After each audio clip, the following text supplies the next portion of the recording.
Hello and welcome back to our channel Fact Injected. आज की हमारी कहानी राजस्थान के शापित भांगड़ किले के बारे में है, जो अपने डरावने किस्सों के लिए जाना जाता था। यह किला एक श्राप से बंधा हुआ था और गांव के लोगों का कहना था कि रात को उस किले में जाना यानी अपनी मौत के पास खुद से जाने के बराबर था। एक दिन एक 28 साल का लड़का जिसका नाम राहुल था, वो उस गाँव में घूमने जाता है। उसे रहस्यमयी और डरावनी जगहों की तस्वीरें लेने का शौक था, लेकिन उसे ये नहीं पता था कि उसका ये शौक एक दिन उसके लिए मुसीबत बन जाएगी।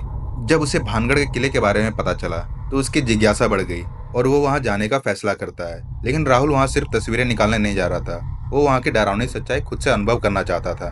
गांव वालों ने उसे बहुत समझाया कि वो रात को उस किले में ना जाए, पर वो इन सब बातों को अंधविश्वास मानता था। जैसे ही वो उस किले के लिए निकलता है तो थोड़ी दूर जाते ही उसे एक साधु मिलते हैं। वो उसे एक चेतावनी देते हुए कहते हैं कि अगर तुमने उस किले में कदम रखा तो तुम्हारी वापसी की कोई गारंटी नहीं होगी। वहाँ कुछ ऐसा है जो सो रहा है और अगर तुमने उसे जगा दिया तो वो तुम्हें कभी चैन से जीने नहीं देगा। राहुल ने हंसते हुए बाबा को जवाब दिया, मैं किसी भूत प्रेत से नहीं डरता, मैं तो बस वहाँ तस्वीरें लेने जा रहा हूँ।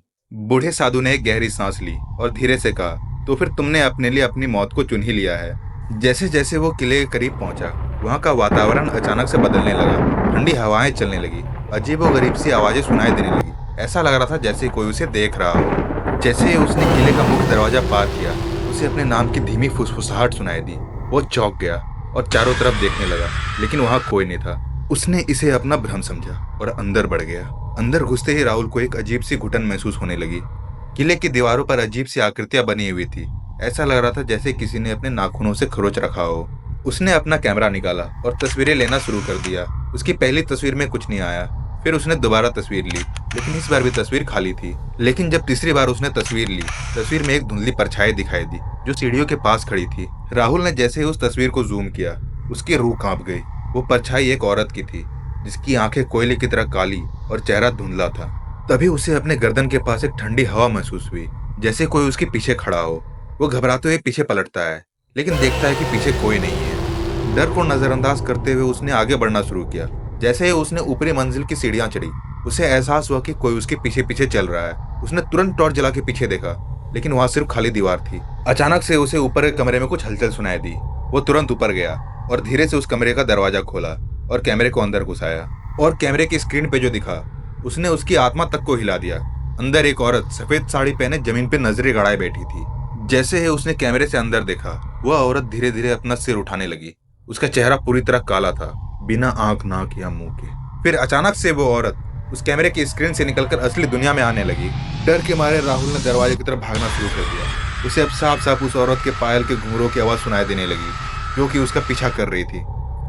वो तेजी से किले के बाहर जाने के लिए भागा, लेकिन जैसे वो दरवाजे तक पहुंचा, दरवाजा खुद ब खुद बंद हो गया। राहुल के कानों में घुटी घुटी आवाज गूंजने लगी। उसने पीछे मुड़कर देखा, वही औरत बिना चेहरे के अब हवा में तैरते हुए उसकी ओर बढ़ रही थी। राहुल ने अपनी पूरी ताकत से दरवाजे को धक्का दिया, लेकिन वो दरवाजा टस से मस नहीं हो रहा। तभी उस औरत के ठंडे हाथों ने उसे पीछे खींच लिया। अगली सुबह गांव वालों ने उसे किले के बाहर पड़ा हुआ पाया। उसकी आंखें खुली हुई थी, पर वो बेहोश था। और जब उसे होश आया तो वो लगातार कुछ बड़बड़ाने लगा, वो यही है, वो मुझे लेने आ रही है। गांव के लोग उसे अपने घर ले आए, लेकिन उस रात के बाद राहुल कभी ठीक ही नहीं हो पाया। हर रात वो अचानक चीख कर उठता और कहता कोई उसे घूर रहा है। दिन ब दिन उसकी हालत खराब होती गई और फिर एक रात राहुल अपने कमरे में मरा हुआ पाया गया। उसकी आंखें पूरी तरह खुली हुई थी और उसकी लाश एक अजीब स्थिति में थी, मानो वो मरने से पहले किसी को देख रहा था। राहुल के बिस्तर के पास सिर्फ एक चीज मिली, जो था उसका कैमरा। जब कैमरा खोला गया तो उसमें आखिरी तस्वीर उस सफेद साड़ी वाली औरत की थी, जो सीधे कैमरे में देख रही थी। लेकिन इस बार उसके चेहरे पर एक भयानक मुस्कान थी। उस दिन के बाद से जिसने भी उस तस्वीर को देखा, वो या तो बीमार पड़ गया या रहस्यमय तरीके से गायब हो गया। और आज भी अगर कोई रात के समय उस भानगढ़ के किले में जाता है तो एक औरत की फुसफुसाहट सुनाई देती है, तुमने हमारी नींद खराब की, अब मैं तुम्हें चैन से सोने नहीं दूंगी। अब इस भानगढ़ किले की रहस्यमय कहानी यहीं खत्म होती है। अगर आप राहुल की जगह होते तो आप क्या करते? क्या आप उस किले में जाते या उस बाबा की बात मानकर वहीं रुक जाते? आप अपना जवाब कमेंट्स में दें। मिलता हूं मैं आपको अगली वीडियो में एक और रहस्यमय कहानी के साथ। और इस वीडियो को लाइक, शेयर एंड सब्सक्राइब जरूर करें।